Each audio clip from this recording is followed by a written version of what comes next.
Welcome to the Driven to Succeed Real Estate Podcast. I'm your host, Brandon Olson, and today I have a special guest in Sam Boatman. Sam is from the Snyder team on EXP.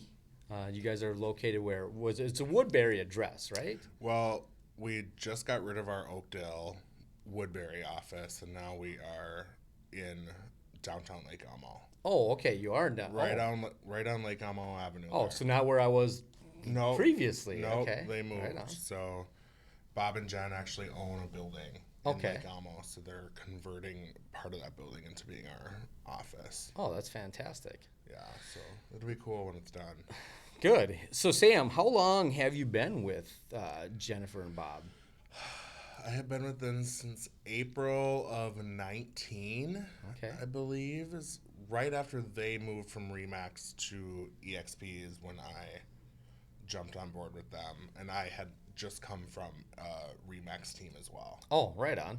Yeah, so they had Remax has had some defects or people defecting to other companies. EXP is one of the hottest growing real estate brokerages out there, aren't they? It's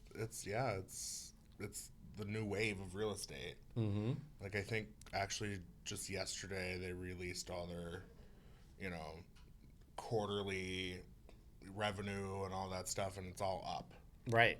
Which not many companies can say that. Right. That's for sure. They don't have to pay for brick and mortar offices. Right. It's so slick. It's a new way of conducting the real estate transactions, and I know my aunt, she's a real estate agent as well. She's on a different EXP team, but when they made the move, she was saying the same thing. Very happy.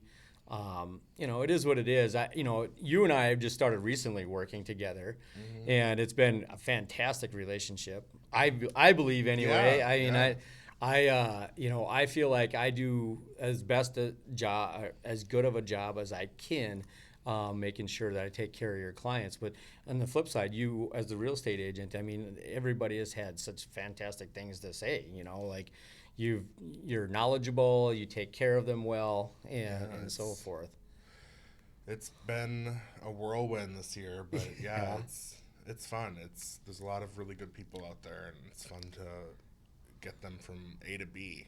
Right, and that's the name of the game, right? So, do you say you work with more first-time home buyers or is it kind of a mix? It's really a mix, but I feel like I work with more first-time home buyers just because of the people I know are usually first-time home buyers right now, or they're selling their first house and going into their second. Yeah, right. If it's someone new that I'm meeting at an open house or, an internet-generated person, it's usually either a first-time home buyer or not. Right. It could be someone that's selling and moving up or selling and downsizing. Right. You never know. Yeah. So, you brought up an interesting internet lead generation, right? So you are, what I've noticed, that you are really good with getting those people. And that's not common. I'll be honest. I know a ton of real estate people, and that's not a common thing, right? So you've been able to convert more of those, which says a lot about, number one, your ability, with reaching out to people and making sure you make that connection and getting them out and looking at some homes and keeping that relationship, because it's a hard. For me, it's just about getting in front of them first. Right. And my biggest fear is sounding like a used car salesman. Right. And being pushy.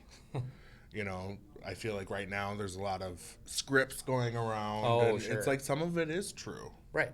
But, I also don't want to push someone into something that doesn't make sense for them either. 100%. So. Yeah. But I came from the auto industry, so no, trust me, I was really good at my job because I wasn't the pushy guy. When I went back, and this is years ago when I was actually selling cars, because I ended up in finance, and then 12 years of finance before I said I'm gonna go do mortgages. But there's 2 or 3 years that I sold. And I see these guys that just the pushy, right? Or just the greasy things that they would say, right? But I did really well by just being active. Like, I mean, Being honest. being honest. And when I say active, like I was trained, my old boss, he had told me one time, he's like, okay, you can get into finance if you can teach Ben how to sell 20 cars a month like you do. Right. And he said, if you can do this for 3 months, and you can get them 23 months, you can go into finance. Because we've got to replace you on the show floor because, you're going to take 20 cars off. That's their mentality, right? So, of course, I sold 20 cars a month for Ben. But he did get really good. But it was one of the things is like, hey, when you're busy, just act like you're really busy because it does, it shows the clients like that you're working for them, right? You're working in it, and it made all the difference in the world. And I'm going down this weird rabbit hole about car sales right now, and this is a real estate podcast, but realtors are compared to that, right? By a lot of people that don't get it, like and I'm sure there are a lot of agents out there that are like that. Yeah, and I've dealt with them. I know them, or I don't know them, but I've dealt with them before, and I like. You can just tell instantly. So I'm a very big, when I talk to them on the phone, I can usually make snap decisions right away, and a lot of people can. But again, going back to your ability to not be like that, be yourself, and be honest and be genuine. I mean, that's really when sales comes down to it for me. It's always about I look at it from this way: do I like the person I'm dealing with that I'm going to buy something from? Right. If I like them, they have sometimes I'm a lay down. Right? Well, I mean, I tell people too, like when it comes down to we're writing offers and talking about a buyer representation and all that good stuff, usually if we've gotten to that point, we are working well together. Sure. But I always tell them, I'm not going to hold you to something. If you don't want to work with me, I don't want to work with you. Right. Right. It's just as simple as that. And I feel like people have a lot of respect for that. Right. And I know some agents were like, oh no, you're under contract. There ain't no way you're getting out of this, blah, blah, blah. And, and I've had to be the mediator in some of those discussions. And I was like, the middleman. I don't want to be, that's not my job. But, and I can see from a buyer standpoint, like, hey, they don't have my best interest at heart, right? And they don't want to let me out of my contract. Or some people just think of a realtor as just a door opener, right? And it's like maybe first there's parts of the job that you're actually opening the door. I mean, physically, yes, but it's more than just showing pretty houses. It's talking to people about what they think they're looking for. It's kind of getting a read on what they said they're looking for and what we're looking at. Right. And, I've had people that like fall in love with a house that, is great on paper. And then they have like 2 little kids and the master's on the main floor and they don't even think about that. Right. And I'll be like, now, do you want your bedroom by your kids? And they're like, oh my God, I didn't even think about that. Right. See, that makes that makes a very, very good real estate agent, right? On top of there's been a few of our podcasts that we've talked about this in the past. Is like people, specifically the last couple of years, like, oh, for sale by owner. They think they're going to get, number one, if I'm going to buy a for sale by owner, I'm going to get a better deal. Or I'm going to sell my own house. And it just, every time it comes up, I just like, oh my God, this is going to be fun because there's so much more that goes into it, into the job. It's all about exposure these days. And everything is online. How are you going to do that without being marketed? Right. So you end up losing money in the end. It's statistics. The statistics for sale by owners literally do not make any more money selling it on their own. It's generally a bigger headache, bigger hassle. They don't know the ins and outs. You end up paying an attorney. Right. And it's then if there's something that goes wrong, I mean, it's, I look at it from the lending side and, it's just the simple things that even the purchase agreement that that we need a to mess. have, or right, Yeah. it becomes a mess, and like, okay, we got this and this on it, like these shouldn't be on it. Well, and then you end whatever. up paying a buyer's agent anyways, because most buyers have an agent. Right, exactly. Because the buyer doesn't pay their agent. Why wouldn't they be represented? Right. And that's the other thing is when you're buying a home, like, oh, I'll just go through them. I'm just gonna call every listing agent on every house I like. Great. Yeah, no. So, Sam, what got you into what got you into real estate? Like, how did you get your start? The moment I was born, I was obsessed with houses. Okay. I mean, always. Yeah. I mean, my mom always tells the story that, like, ever since I was yay tall, like, I was screaming at her to bring me to the Parade of Homes. Oh, really? That was my thing. That's awesome. So That's I've always great. loved houses. Sure. I always knew I was going to go into real estate. I tried after high school, like going, went to college, did the whole business degree thing, bored. Right. Business degree? You were bored? Yeah, it was Go boring. figure. Worked for a bank for a while. Then I worked for like this place in Minneapolis that I wasn't there long because I didn't understand it at all. It was something to do with title and getting codes over to the county for things to be recorded. It was it was like a data entry behind the scenes thing, and I'm like, no. And my mom has been in the title industry for like 33 years. Okay. So I've kind of grown up around the industry. Yeah. Right on. So that's kind of what got me into it. And then I was working for an appraisal company in Little Canada. They aren't even there anymore. Okay. But I was working for them for a couple years, and I just like randomly took the leap of faith and got my license and tried to do it part-time and realized you can't do that. No, if you're going to have a career in it, you need to you got to dive jump all in, right? I get messages from new agents, usually with expensive brokerages like Edina or whatever, asking, how do you do it full time? It's so hard right now. I'm like, well, it's hard for any agent right now, but I can't even, not knowing what I'm doing, I don't know. I don't know how to do it. Right. So, having the way, what I like about EXP and what I've heard anyway, I obviously don't work for EXP, but I've just seen, I've only been, in the mortgage industry for now 7.5 years. But I had was under a great mentor. And, I went to a different company, then came back. But you start to learn like what's out there, what's not, like who does what, and you start learning all these. But then you start looking at the real estate side, and this is where I really wanted my focus was to be. Is I love working with new agents, growing with them together. Watching somebody go from like 20 units to 40, 50. And just watching that success, right? But seeing like how teams have. EXP, you have the transaction coordinators, and you have your whole team behind you, and you have somebody to go to when you need any help.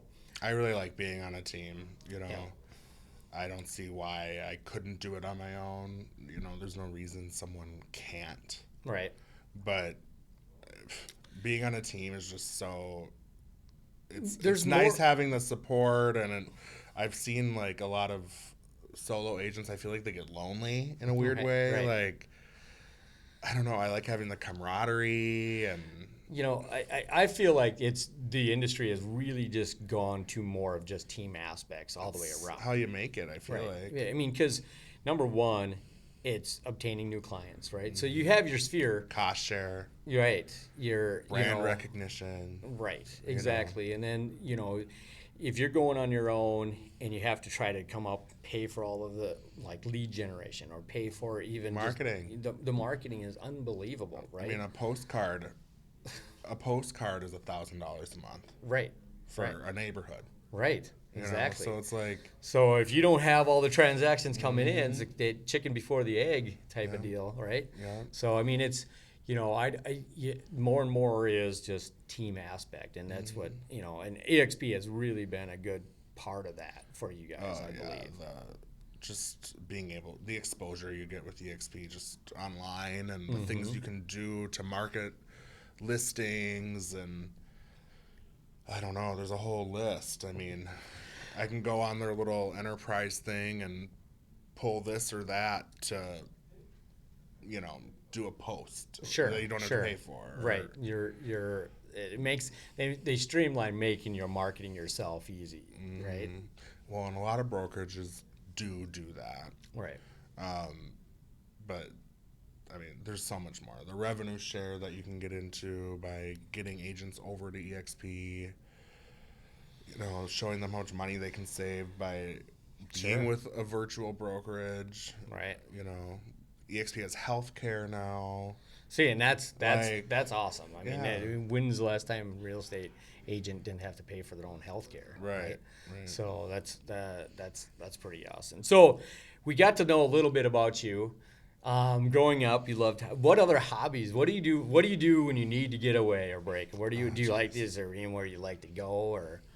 I don't know. Anywhere I can travel if I have the time or the energy to do it. I've got a dog. She's like my world. Yeah. What's her name? Baguette. She's a golden doodle. That's awesome. Yeah. How she's pretty tall. She's about then? 50 pounds. Okay. Yeah. All right. She's white. She's just adorable. Sure. That's awesome. I don't know. Hanging out with friends, normal stuff. Right.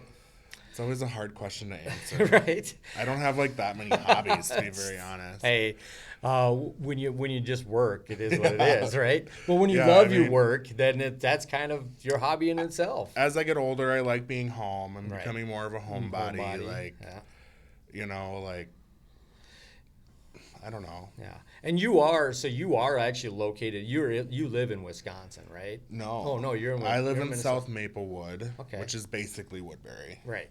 So like right off Valley Creek, kind of by that Costco. Oh sure, over right that on. way. Yeah. But grew up in Stillwater. Okay. So that's really home. Sure. But like where I am now is awesome just because I'm so central. Right. I can get right into the cities in 10 minutes. I can get to the airport. 4 minutes from Woodbury, 15 minutes from the airport. Sure. Sure. So it's nice being right in the middle. Yeah. No, I lived way back in the day. I lived out in St. Michael, and man, was that brutal, right? Going downtown, it was 45 minutes, airports even further, and then I got to Minneapolis, and, now I've lived around like Edina, Minneapolis. I haven't lived on the east side at all, outside of northeast Minneapolis, right across the river, but See, yeah. I've only ever lived, when I was little, like up till like middle school, I lived up in North Branch. And that's when we moved to Stillwater, 7th grade. So I always consider Stillwater is where I grew up. Right. But yeah, I've talked about it before on other podcasts. I love Stillwater. I mean, it's a lifetime movie. That's where I see, right? That's where I do see myself at some point having a property is in Stillwater. I think I'll get back over there at some point. Yeah, it's. I mean, isn't that where the Minnesota was actually born, right? The first city or first town in Minnesota is Stillwater. It's just, people that live there don't even think about like how picturesque it is. Right. But you go there in the summer and it's just like crawling with people from all over, and you're like, why? Right. But it's super cute. Right. In the last 10 years, Stillwater has done so much downtown.